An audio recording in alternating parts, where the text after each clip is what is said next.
Hola, bienvenido al canal de Dani Fernández. Robert Triffin fue uno de los economistas más influyentes de la escena posterior a la Segunda Guerra Mundial. Triffin se hizo mundialmente famoso por criticar y por pronosticar correctamente la caída del sistema de Bretton Woods. El sistema de Bretton Woods, también denominado patrón cambio dólar o patrón cambio oro, caería en 1971 cuando Nixon anunció la suspensión de la convertibilidad del dólar norteamericano en oro.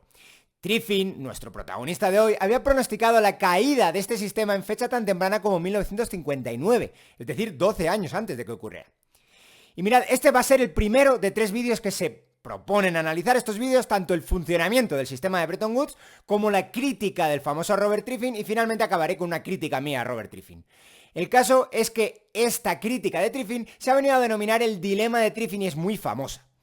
Por tanto, básicamente haremos 3 vídeos con las siguientes temáticas. En este primer vídeo explicaremos detalladamente el funcionamiento del sistema de Bretton Woods y lo compararemos con otros patrones oro que existían anteriormente.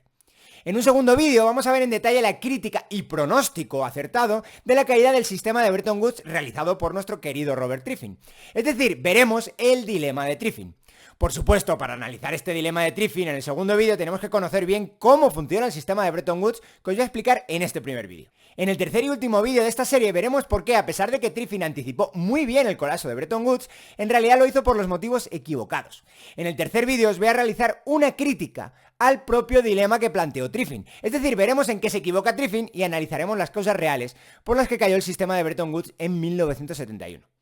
Empecemos entonces ya con este primer vídeo y vamos a analizar entonces las principales características del sistema de Bretton Woods, también llamado patrón cambio dólar. Venga, vamos allá.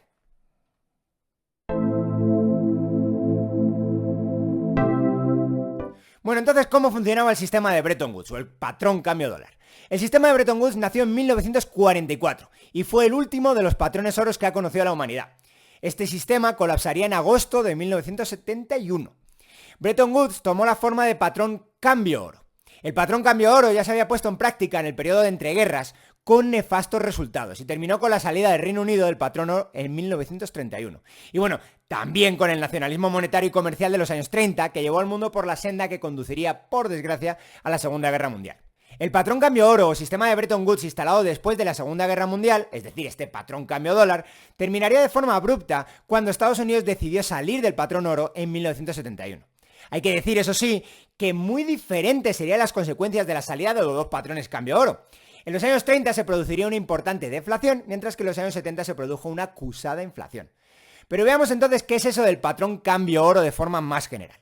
Un patrón cambio oro es un subtipo de patrón oro que permite a los bancos centrales de diferentes lugares respaldar su moneda no directamente en oro, sino en otra moneda que a su vez es convertible en oro. Se eligen, para este fin eso sí, monedas de países que se consideran financieramente muy estables. Típicamente en la época eran Estados Unidos y también Reino Unido, aunque ahora vamos a hacer alguna aclaración con esto.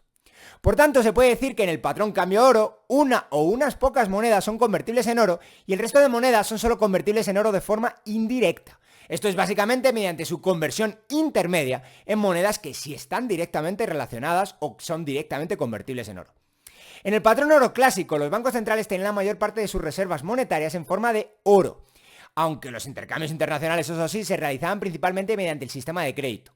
Esto conlleva también, por cierto, que los movimientos físicos de oro, en cualquier patrón oro, fueron muy pocos numerosos, a pesar de lo que suponía la teoría de flujo especie de Hume, que todavía se enseña de alguna manera en los cursos macro de las universidades. Pero bueno, esto es un tema del flujo especie de Hume que básicamente lo voy a dejar pues para otro vídeo. Por tanto, en el patrón oro clásico, el respaldo monetario por antonomasia era el oro, mientras que en un patrón cambio oro, los bancos centrales tenían la posibilidad de respaldar su moneda con moneda extranjera, con alguna divisa. En la tabla 1 podemos ver cómo efectivamente en los dos patrones cambio oro, después de sendas guerras mundiales, la proporción de reservas monetarias mantenidas en divisas extranjeras por parte de los bancos centrales se dispara. Desde apenas el 16% de reservas de divisas en el patrón oro clásico en 1913 hasta el 55%, que se dice pronto, en el patrón cambio dólar que estamos explicando ahora mismo. En el tema de las reservas y el activo de los bancos centrales bajo un patrón oro, también hay que comentar que tanto en el patrón oro clásico como en el patrón cambio oro, los bancos centrales utilizaban alguna parte de sus recursos para financiar al gobierno y para dar préstamos a su sector bancario. Sin embargo, estas actividades pues estaban más o menos limitadas sobre todo en el patrón oro clásico, y es que se perdía oro cuando este tipo de actividades eran muy extendidas. También estaban limitadas por las leyes que explícitamente limitaban la denominada emisión inorgánica, que es básicamente, o como se entiende la emisión inorgánica, es como emisión de moneda cuyo respaldo es la deuda pública. Y también estaban limitadas por la no menos importante costumbre, y es que existía una especie de reglas de juego implícitas que ponían freno a este tipo de comportamientos que implican utilización de mecanismos monetarios para financiar deuda pública. Por tanto, el sistema de Bretton Woods es un subtipo de patrón oro que vinculaba al dólar norteamericano directamente con el oro. El precio del oro quedó fijado en $35 la onza, y el resto de monedas quedaron vinculadas al oro de forma indirecta, mediante la fijación de su precio con el dólar, es decir, un tipo de cambio fijo. Por tanto, en Bretton Woods, el oro sigue siendo el activo monetario por excelencia, pero el dólar norteamericano se coronó como la moneda de reserva mundial, es decir, el activo preferido para guardar las reservas monetarias de otros países. Es interesante también ver aquí que esta característica del dólar como moneda de reserva mundial sobrevivió al propio patrón oro, especialmente cuando el precio del dólar o la estabilización del dólar empezó a ocurrir a partir de los años 80.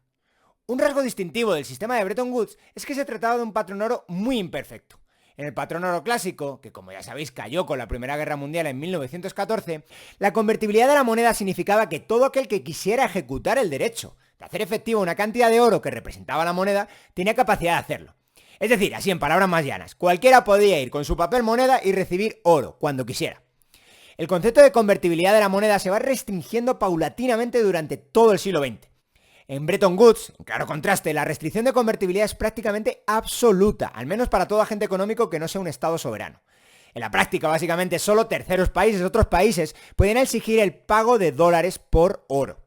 En el extremo estuvo hasta prohibido tener oro físico. En Estados Unidos, desde 1933 y con la famosa Orden Ejecutiva 6102, la posesión de oro monetario fue un delito, penado con multas durísimas y también con cárcel.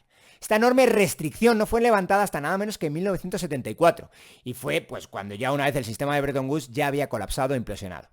En otros países se imponen medidas de restricción de posesión de oro amonedados más o menos similares. Por ejemplo, Australia o Reino Unido emiten leyes similares en los años 60.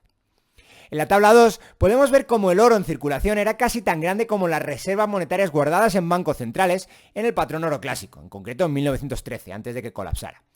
El oro en manos del público cae con fuerza en el patrón cambio oro de entreguerras, en 1928. Y en el patrón cambio dólar, es decir, ya en Bretton Woods, que es lo que estamos explicando hoy, la circulación monetaria en oro desaparece casi completamente. Por último, hay que mencionar que el sistema de Bretton Woods, con sus defectos, que vamos a ver pues, en el siguiente vídeo, fue un hijo de su tiempo. En su diseño se pretendió evitar los errores de diseño monetario cometidos después de la Primera Guerra Mundial. Uno de los graves problemas que aparecieron en los años 20 fue la vuelta escalonada de los diferentes países y grandes países a veces a patrón oro. La vuelta escalonada al patrón oro en los años 20 provocó grandes movimientos de reservas cada vez que un país reanudaba la convertibilidad de su moneda en oro. Estos movimientos eran a veces lo suficientemente fuertes para que el sistema de crédito no pudiera acomodar esos movimientos mediante la compensación de documentos de crédito y básicamente provocaron movimientos súbitos y enormes de oro a lo largo del globo, que generaban descontento básicamente en todos lados. A este respecto, fue especialmente gravísimo el caso de la estabilización monetaria de Francia en el gobierno de Poincaré en 1928. El Banco de Francia básicamente pasó de tener solo el 7,7% de las reservas mundiales de oro en 1927 al 28,4% en 1932. Por este motivo, en Bretton Woods se decidió, de forma esta vez yo sí creo muy inteligente, generar un sistema de pagos internacional que se pusiera en marcha tan rápido como acabara la Segunda Guerra Mundial. A esto hay que sumar el hecho de que después de la Segunda Guerra Mundial las reservas de oro de Estados Unidos llegaron a ser el 75% de todas las reservas mundiales de oro. Por tanto, parecía lógico que fuera Estados Unidos el que volviera rápidamente al patrón oro por tener disponible de manera inmediata reservas más que suficientes para dar estabilidad a su moneda. El resto de países, en el mejor de los casos, podrían estabilizar sus monedas contra el dólar, evitando así la espera hasta contar con suficientes reservas de oro para reanudar la convertibilidad. En el gráfico en pantalla podéis ver cómo era lógico que Estados Unidos reanudara la convertibilidad del dólar en oro y otros países lo hicieran, al menos no de momento. Y es que 3 de cada 4 onzas de oro que hacían de reserva monetaria estaban en manos de Estados Unidos después de la Segunda Guerra Mundial. También con el objeto de devolver a la libra esterlina el orgullo del pasado y ser una moneda central en el nuevo sistema de pagos, Reino Unido intentó volver a la convertibilidad contra el oro lo antes posible. Y es que al final la idea era que la libra esterlina estaría junto al dólar como moneda de reserva mundial. En 1947, el gobierno británico intentó volver a la convertibilidad. Sin embargo, la tentativa fue un fracaso rotundo. Los problemas monetarios del Reino Unido no acabaron ahí y en 1949 se produjo una devaluación de la libra y con este movimiento ya básicamente se desvaneció cualquier esperanza británica de volver a contar con una moneda de referencia mundial. Hoy nos parece algo muy extraño esto de que en el inicio del sistema de Bretton Woods la libra estaba diseñada como ser una moneda central también junto al dólar. Pero pensad que en 1949 el 71% de las reservas de divisas de todos los bancos centrales estaban en libras y solo el 25% en dólares. En cualquier caso, las bajas reservas monetarias británicas de oro y la débil situación de su economía después de la Segunda Guerra Mundial básicamente terminaron por imponer la dura realidad a las ensoñaciones basadas en tiempos gloriosos que por desgracia para los británicos ya formaban parte del pasado. Por tanto, el sistema monetario mundial tendría desde ese entonces un solo rey, el dólar norteamericano. Y bueno, una vez explicado el funcionamiento básico del sistema de Bretton Woods, en el siguiente vídeo vamos a analizar la crítica y pronóstico acertado de derrumbe que hizo el famoso economista Robert Triffin al sistema de Bretton Woods. Así que bueno, con esto llegamos al final del vídeo de hoy. Si os ha gustado, dejadme like. Si queréis ver más vídeos similares a este, suscribiros al canal y darle a la campanita. Y si no estáis de acuerdo con algo o queréis charlar algo en el chat, pues dejadme un comentario y por ahí charlamos. Y bueno, pues nada, espero que veros en el siguiente vídeo de esta serie. Hasta luego.